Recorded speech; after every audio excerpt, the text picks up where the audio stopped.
ला जी ब्याह आ गई तेनू नहीं पता साडे प्यो दादे दी मालकी है फलानी मां चाची मैं भी लै चलिया मैं बाहर फिर भी जो तेरी होएगी बीजेगी ना जे तेरी होगी ना फिर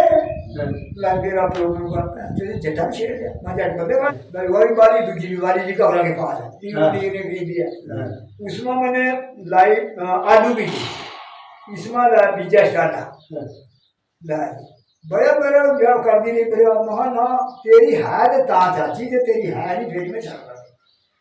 इनने जीरू चीमा हो गया कि ना जीरू काला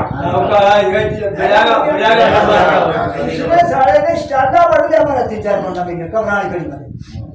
मैं तेरे पिंड से जा रहा मैंने देखा था वो मैं कहा जीरू तू ही पट्ठे बड़ी बेटा साडे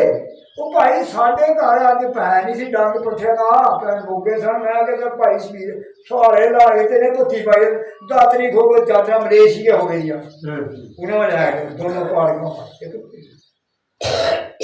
बैठा रहा कमरा कोई नहीं आया दोनों कुल्लू मेरे तोड़ी के सुखा रहे कोई नहीं सी आ गई तेरी माता अरे जेडे मगरों इन्हें कुटते रहे न्यालियां बड़े राजपूत बने फिर अजकल ਇਹਦਾ ਦੋਹਰ ਕੋਈ ਨਹੀਂ ਸੋਚ ਰਿਹਾ ਨਹੀਂ ਪੁੱਲੋ ਦਾ ਮੈਂ ਉਹਦਾ ਬੜਾ ਬੁਖਾਰ ਬਰਗੇ ਚੜੇ ਨਹੀਂ ਪੂਰਾ ਖੜਕਾ ਦੇ ਬਸ ਹੋ ਗਿਆ ਫਿਰ ਚੱਕੀ ਜੋ ਫਿਰ ਰੌਲਾ ਨਹੀਂ ਪਾਵੇਂਗੇ ਇਸ ਤੇ ਆ ਜਿਹੜਾ ਦੰਗ ਰਾਜਾ ਜਿਹੜਾ ਜੋ ਕਿ ਜਾਨ ਦਾ ਕਹੇ ਜਾਂ ਜੋ ਸਬੀਰ ਦਾ ਜੋ ਕਹੇ ਜਾਂ ਬਹੁਤ ਰਾਤ ਦਾ ਕਹੇ ਜਾਂ ਜਾਨ ਕਹੇ इसने जावी लड़ाई लड़ी ना पूरे मारा मेरे डंडा कह डंडा पूरा मारा मैं पूरा डंडा मारा मां में से लड़ाने वाले शादी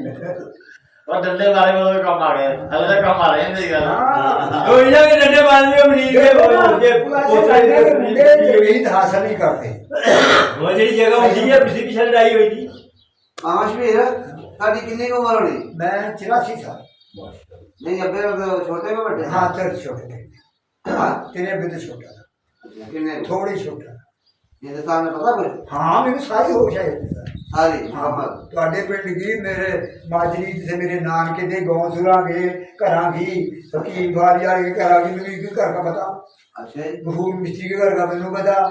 कितने को वर्ष है उदो मैं कोई 9-10 साल का हूँ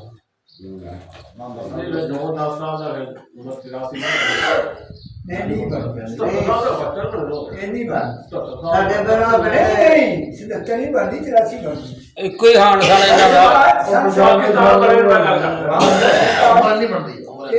शायद तो बड़ा लाइसेंस एक साल करने ना तेरा कोई बड़ा लाइसेंस मामे का कहानी था हैं मामे का कहानी था हां तेरा बाप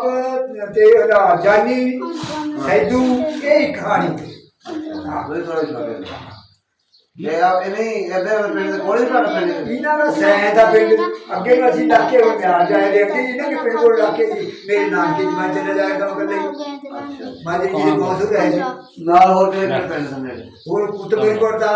जे मैं पढ़ जाके दा पहली जमात में अच्छा ते खदानपुरा दा नूरपुरा दा बड़ेचा दी अच्छा अच्छा ते तो है तो सुनाएंगे तो सारे महल्ले देनांगे कोई बड़ा महल्ला कोई महल्ले ना अच्छा सराय देखो ग्रामीण दरवाजे के बैठे कभी मादरी बड़ा भी महल्ला था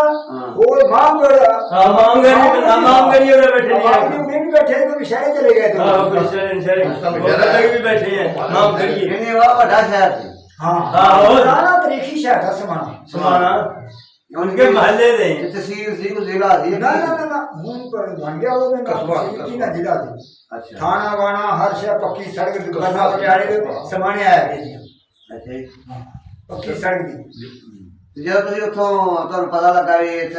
जाड़े पाने में हटवा जा ਅਸੀਂ ਇੰਜ ਹੋਇਆ ਤਾਂ ਸਾਡੇ ਪਿੰਡ ਦਾ ਵੱਡਾ ਸਾਰੇ ਮੁਸਲਮਾਨਾਂ ਦੇ ਇੱਕ ਘਰ ਹਿੰਦੂ ਬਣ ਗਿਆ ਉਹ ਸ਼ਰਾਰਤ ਉਹਨਾਂ ਨੇ ਜਾ ਕੇ ਇੱਕ ਦੋ ਪਿੰਡ ਨੂੰ ਸਿੱਖਾਂਗੇ ਨੂੰ ਬੜੇ ਟੋਕਾ ਦੇ ਭਜਾ ਦੇ ਲੁੱਟ ਲੱਟ ਲੈ ਆਵੇ ਹਾਂ ਕਈ ਪਿੰਡ ਇਸ ਤਰ੍ਹਾਂ ਨੇ ਕਰ ਦਿਆ ਨੇ ਸਾਡੇ ਖਾਲੀ ਉਹ ਰਿਪੋਰਟ ਹੋ ਗਈ ਪਟਿਆਲੇ ਹਾਂ ਲਾਲੀ ਪਟਿਆਲੇ ਨੂੰ ਮਿਲਟਰੀ ਚੜ ਗਈ ਬਾਬੇ ਦਾ ਰਿਕਾਰਡ ਜਿਹੜੇ ਸਾਡੇ ਪਿੰਡ ਦੇ ਨਾਲ ਹੀ ਸੜਕ ਲੱਗੀ ਸੀ ਜਿੱਥੇ ਦੂਰ ਹੋਣੀ ਵੱਡੇ ਬੁੱਢੀ ਦੀ ਲਾ अच्छा उधर का ईदगाह थी साडी नाले मेरे पेट सुके अकमल बैग नहीं फड़ ਉੱਥੇ ਆ ਕੇ ਫੌਜ ਖੜੋਗੇ ਨਾ ਉਹਨੇ ਇਹ ਅੱਜ ਘੇਰਾ ਪਾਇਆ ਇਸ ਤਰ੍ਹਾਂ ਸਾਡੇ ਪਿੰਡ